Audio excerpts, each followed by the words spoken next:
Good morning, children. This is in continuation with the previous video on the address. Already we discussed about the theme of the story, the main characters. Okay, all the characters are females, like Mrs. S and her daughter, Mrs. Darling and her daughter, and the background of the story is of World War II.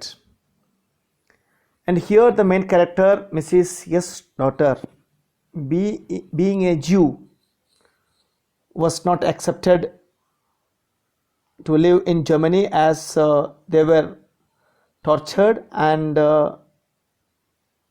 sometimes they are imprisoned and persecuted. So during the World War time, Mrs. S wanted to hand over all the belongings to her friend Mrs. Darling with a hope that all these things could be collected back once the war was over. But meanwhile, what happens, I told you already, Mrs. S got killed or she died, and her daughter survived. Mrs. S daughter survived, and she wanted to visit the old address, that is Marconi street number 46. And there are two visits that we have already discussed, and with the two visits the story gets over. Now the intention of this video is to elaborate the text, the real text. Okay, so all of you take your textbook, chapter number 2, supplementary chapter number 2, the address. Okay, yes children, chapter number 2, the address. Marga Minko, okay, writer.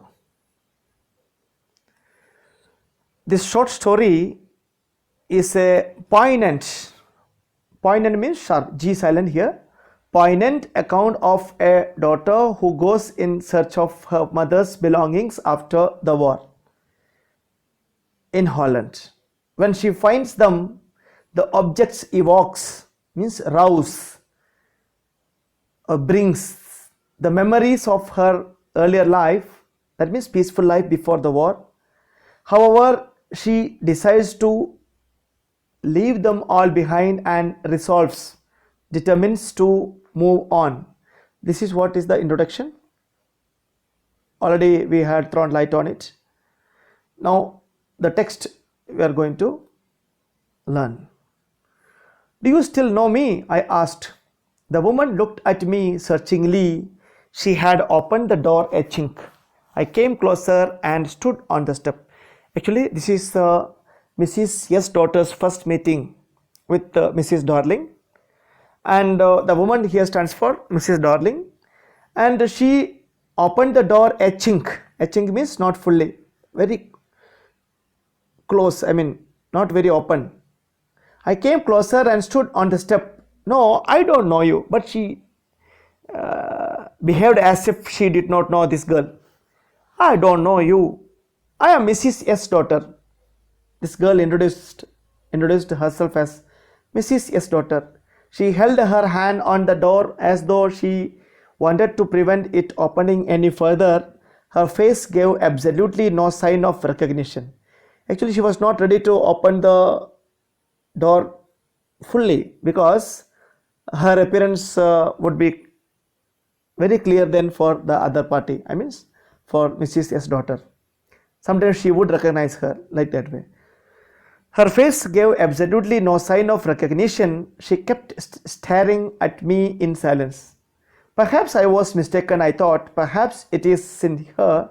I had seen her only once. Actually, this small girl happened to see this lady, Mrs. Darling, only once, that too fleetingly. What is fleetingly? Quickly. A glimpse, that is it. Okay?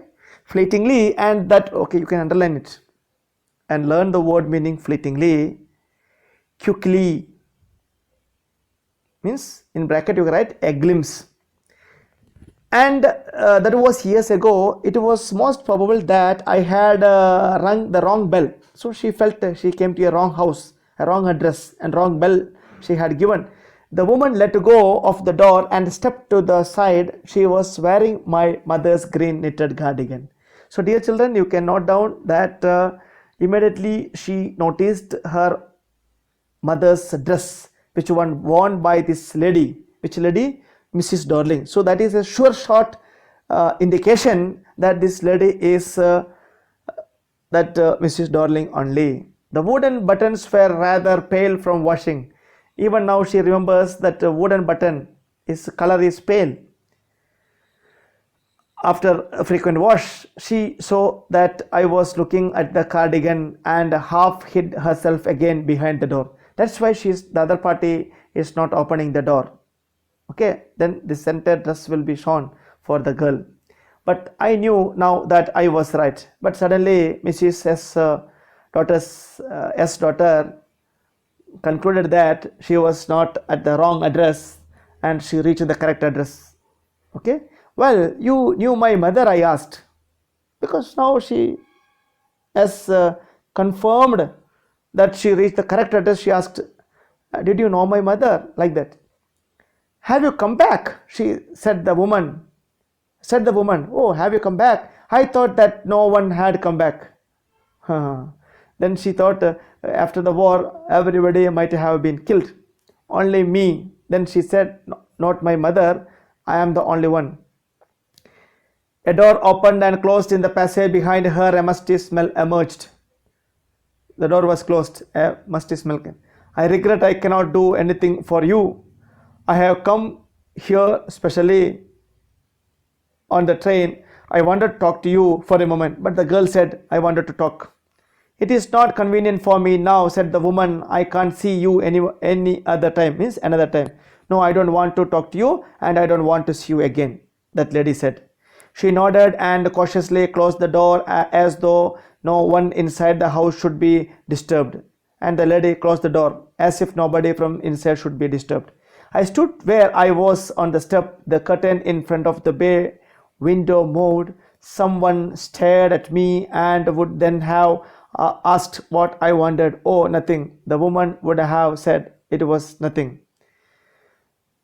I looked at the nameplate again. So the girl looked at the nameplate again, whether he came to the right place. Darling, it said, in black letters on the white enamel.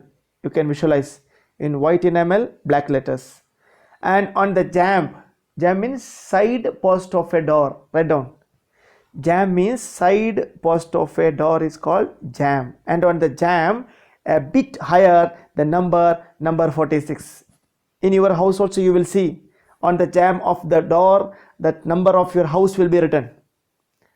From the panchayat you will get a number of your house that will be written on the jamb. Okay. As I walked slowly back to the station, I thought about my mother, and now the girl is going back. After proving that the visit was futile, of no use, she was going back. As I walked slowly back to the station, I thought about my mother, who had given me the address years ago. Actually, this girl got the address years ago. It had been in the first half of the war. I was home for a few days and it struck me immediately that something or the other about the room had changed. Every time when the girl noticed checked the room, something was missing or something changed. I missed various things. She felt she missed the various things. Why? Because her mother used to give all the things to her friend Darling. My mother was surprised I should have noticed so quickly. Then she told me about Mrs. Darling. So here we get the character Mrs. Darling. I had never heard of her, but apparently, clearly, she was an old acquaintance. What is acquaintance? Friend. Acquaintance of my mother, whom she hadn't seen for years. She had suddenly turned up and renewed their contact. Since then, she had come regularly. Actually, there was a big gap that her mother and that friend never used to meet, but afterwards, that friend started coming to their home regularly. Okay. Every time she leaves here, she takes something home from the home with her, said my mother. She took all the table silver in one go. So now the small girl remembers how she happened to take all the silver in one go. And then the antique plates, means old plates that hung there. She had trouble lugging those large vases, means carrying those large vases, pots. And I'm worried she had got a crick in her back, means she would get a back pain from the crockery. Crockery is very heavy, made of mud, you know. My mother shook her head pityingly. With pity, she said, "Okay, I would never have dared ask her.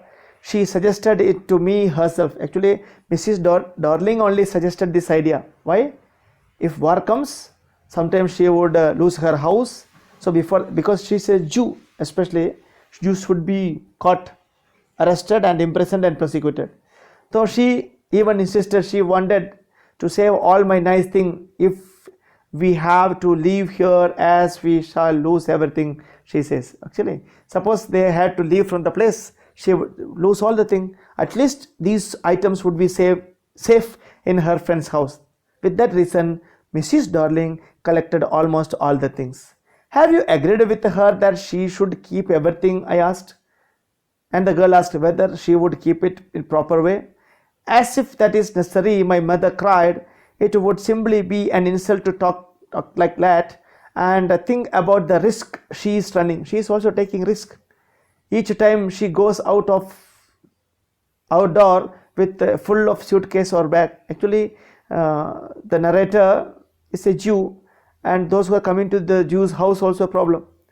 But she is taking risk. My mother seemed to notice that I was not entirely convinced. She looked at me reprovingly. And after that, we spoke no more about it. Reprovingly, you can write down as if angry. Okay.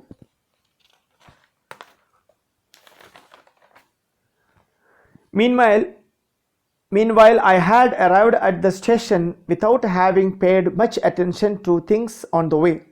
I was walking in familiar places again for the first time since the war.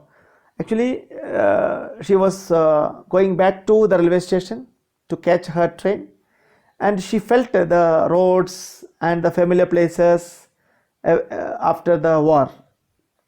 Much changes were there, but I did not want to go further than was necessary. I did not want to upset myself with the sight of streets and houses full of memories from a precious time. Okay, the war has caused much destruction, and so she did not want to see many of the streets and houses now. In the train back, I saw Mrs. Darling's in front of me again, as I had the first time I met her. It was the morning after the day my mother had told me about her. I had got up late, and coming downstairs, I saw my mother about to see someone out, a woman with a broad back. That you can underline. That is her physical appearance. That Darling was a woman. Mrs. Darling was a woman with a broad back. So that glimpse of her memory is there with this girl. Which girl? Mrs. S. daughter. There is her mother, Mrs. S, addressed or introduced her to Mrs. Darling. "This is my daughter," said my mother. She beckoned to me, called me. The woman nodded and picked up the suitcase under the coat rack. She wore a brown coat and a shapeless hat.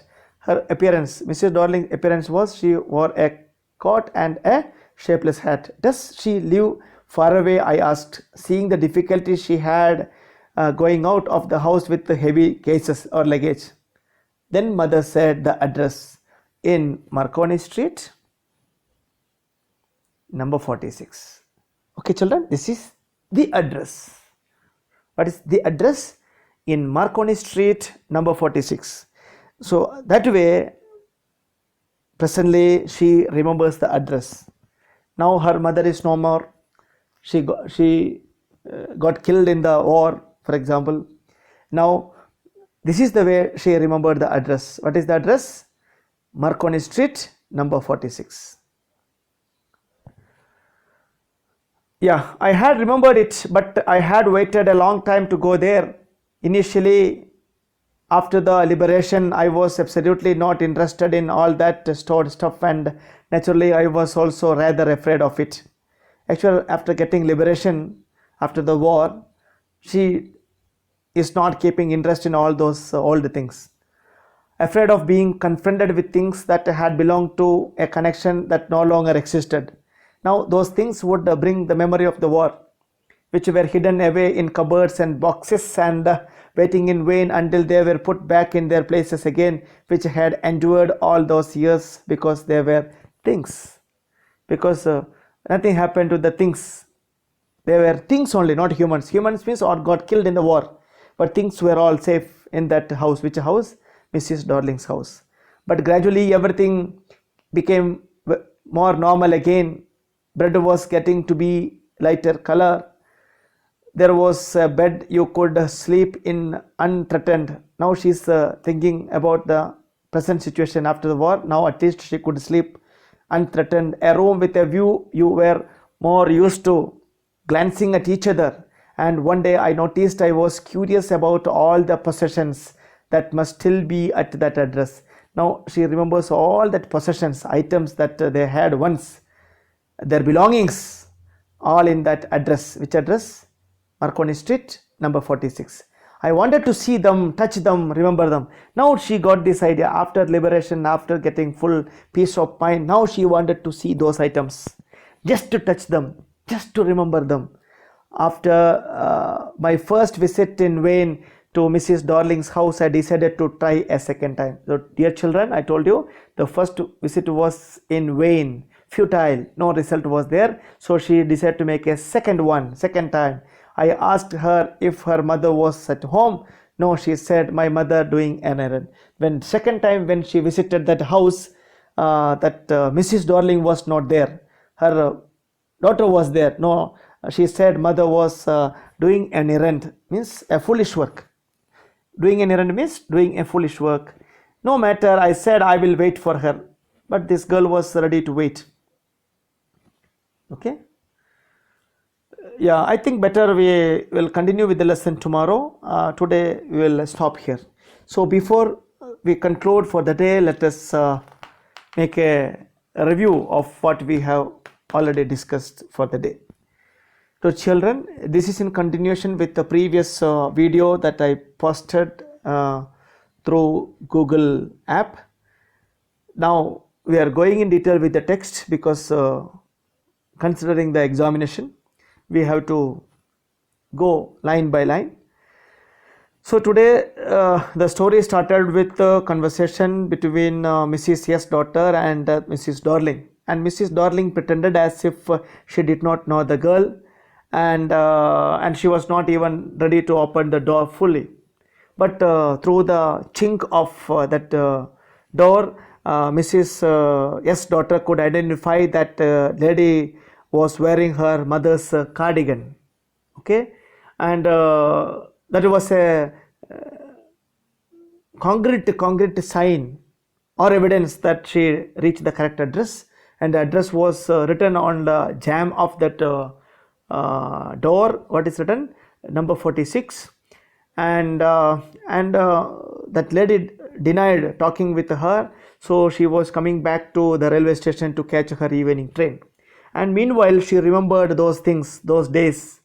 Okay, how Mrs. Darling used to come to her house during her mother's time, and how why she collected those precious things, and her mother's assurance that she was one of her acquaintance, and she was collecting all those things for safety, as a safety measures. Once the war is over, they could collect them back. Okay, and now she remembers her physical appearance. She was a very fat woman, it seems, with a broad back, and she was wearing a brown coat and a shapeless hat that day, and she was carrying all such heavy things with great difficulty. Then she asked, where her house might be. Then mother told her it was in Marconi Street, number 46. Now, after the war, she once again was recalling all those possessions. Now she wanted to touch, now she wanted to remember, now she wanted to see. In that, with that purpose, she once again uh, visits Mrs. Darling's house. Okay, and tomorrow we will discuss about the second visit. Okay, children, thank you very much for listening to what is discussed, and have a nice day again, and we will meet again tomorrow. Thank you.